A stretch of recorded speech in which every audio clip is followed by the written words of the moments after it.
77 WABC. This is Sid and Friends in the Morning. No, I get by with a little help from my friends.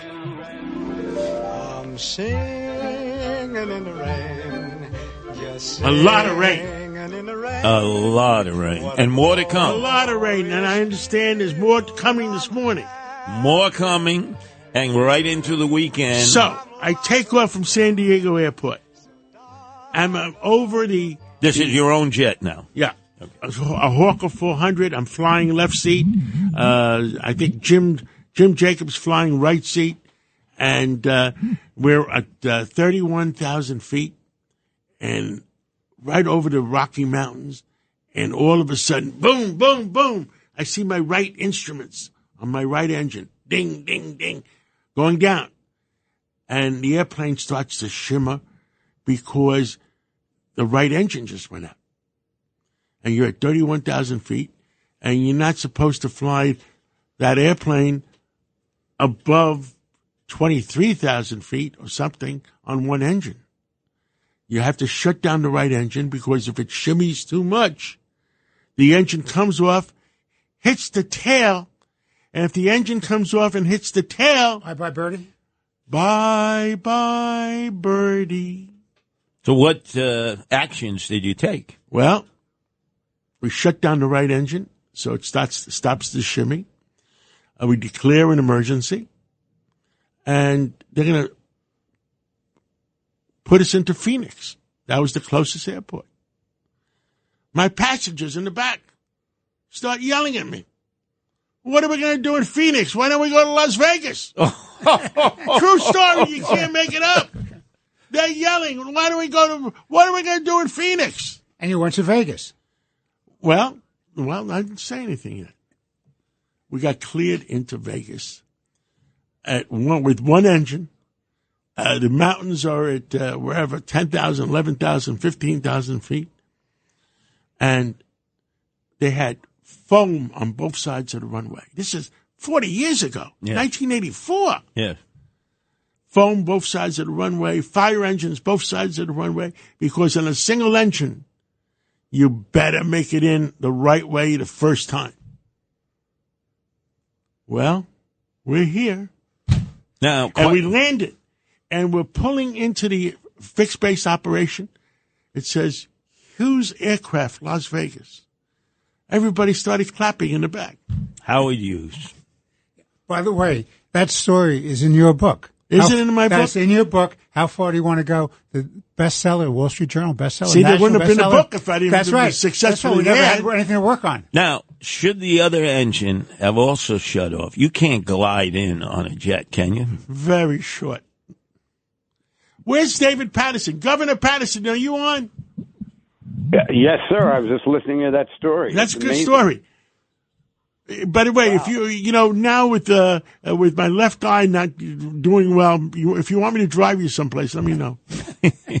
I'll be the first to give you a chance to do it. Governor Paterson, you were the head of the Democratic committee in New York. You're high up on the totem pole in the Democratic Party. Can you tell New Yorkers, can you tell all Americans what the heck is going on? Well, I was a little surprised that Vice President Harris took Tim Walz. I thought she would have done better taking Shapiro, but apparently Shapiro, like a lot of us, is very supportive of the charter schools, and this is, this is firewater for the teachers unions. And I really think the teachers unions have never really thought about how charter schools can actually work, but that's a different subject. And so that, definitely would have been a problem. There was some kind of an allegation of sexual harassment in the governor's office that people say he didn't do enough about that. I don't know anything about that, but apparently she decided to take Walz, and he, has been pretty consistent based on where the Democratic Party is politically and on the issues. but I was a little bit surprised that she did that. The whole world was surprised. Let me tell you, this guy, this Minnesota governor, have you ever met him? I've never met him. I don't think anybody Well, has. apparently, if we believe Eric Holder, who was... By the way, tell Governor Paterson, Eric Holder was in charge of the screening committee. Of the screening committee. For vice president. Does that mean President Obama made the decision? No, I think Harris made the decision. Well, what was said, Governor David Paterson, is, because they gave a spin on Josh Shapiro, they said, look, he was our preferred candidate, but things didn't go well when he sat with the vice president, not because they didn't get along, but he was struggling with the decision to leave his current job as governor in order to seek the vice presidency, which seems it's right out of Mario Cuomo's book. Well, yeah, Cuomo did that. Remember, Curtis, they had his airplane was on the tarmac, and then he didn't get on the plane. They thought he was actually coming to announce the fact that he'd run for president.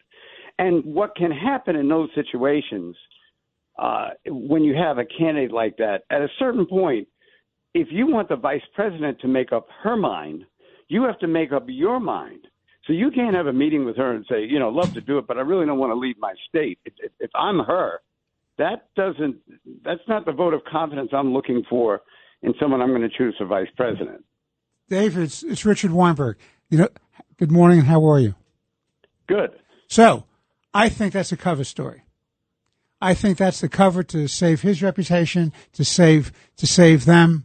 It works. They got him out there cheering with Walz yesterday at that big rally they had in Philadelphia. The real story is probably something like he's too aggressive, he was too sharp, and he was going to outshine her, and they were afraid of that. What do you think about that, David? I think if you've got the ability to run for president, you are not even thinking about clashing with your vice president because you're the one that selected him. Now, I had that problem when I selected, and God rest his soul, Richard Ravitch, to be my lieutenant governor. I look up 5 minutes later, and he has come out with a plan to close the budget that's antithetical to mine. He wanted to borrow $6 billion over 3 years to close the budget, and I didn't want to borrow any money. So you do have those kind of conflicts from time to time, but when the stakes are this high, if your ego can't take that Shapiro is a dynamic person in his own right, then you really should never even have put him on the list in the first place. Now, Governor I don't David, think that's what happened. Now, Governor David Paterson, the other spin in terms of why the Vice President Kamala Harris bonded with Tim Walz was the committee said, I believe it was through Eric Holder also, that they got together at the Naval Observatory. There was only two remaining interviews. That was Josh Shapiro and Tim Walz. They really never had a relationship, but they sat there on that couch, and over 2 hours, it was like they felt they were long-lost brothers and sisters by the end of the conversation. Now, you're not buying that, are you, Governor David Paterson?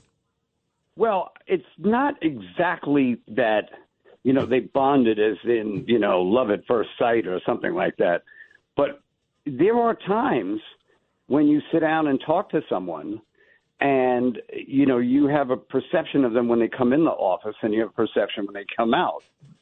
There was a man who wanted to run for lieutenant governor. He was a doctor by the name of John Cohen, and he came in to see me, and I said, what people say is all you know is health care. And he said, well, health care is 45% of the budget. I think that's enough for a lieutenant governor. When he said that, I then inevitably this was going to be the lieutenant governor for Spitzer. I was, looking at the candidates for Spitzer at that time.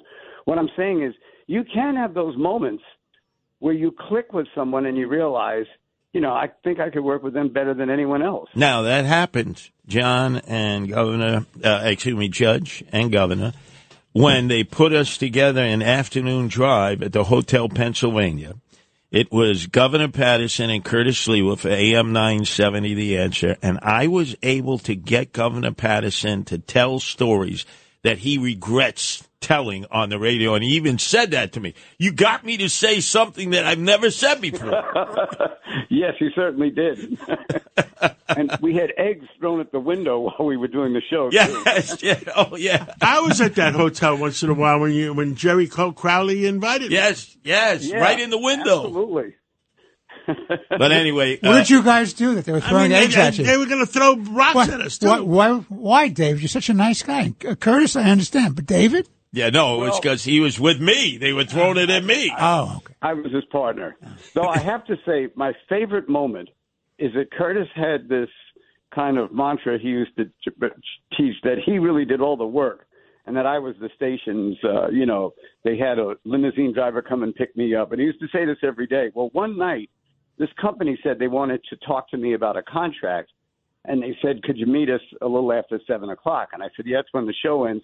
They said, would you like us to send a limousine to you? I said, no, I'll. And then I stopped and I said, no, send the limousine, please. And so I tell Curtis I had to leave 5 minutes early. Now, Curtis was looking out the window. When he sees me get in the limousine, he says, he takes pictures of it and puts it online and says, I told you, none of you believe me. The station sends a limousine to bring him to the station and home every day. And I labeled you a limousine liberal. Yeah, David, I was already that. David, John Curtis, I had a similar story. When I was Assistant Attorney General, there's a guy in my building who had a big limousine. He was a Gormento. So he would go to the garment center, then have the car come downtown to drop me off in front of 120 Broadway. So I'm getting out of the limousine, and Bob Abrams was then the Attorney General, and I'm his Assistant Attorney General. I'm getting out of his stretched limo, and Bob is getting out of an old Buick, and he looks at me and says, Weinberg, I know I pay you too much. Yeah, exactly. I saw Bob Abrams. He was having dinner with Judge Garifas at that restaurant we go to. You mean the federal judge? Yes. Yeah. Oh, wow. Yeah. Nick Garifas is a good friend. No, Now, Nick is a friend of all of us. Nick Now, was let me Assistant ask you, Attorney General, by the way. David, you said the word Gormento. There used to be 1,000 Gormentos in New York. Are there any Gormentos left? I think there's one on Chambers Street.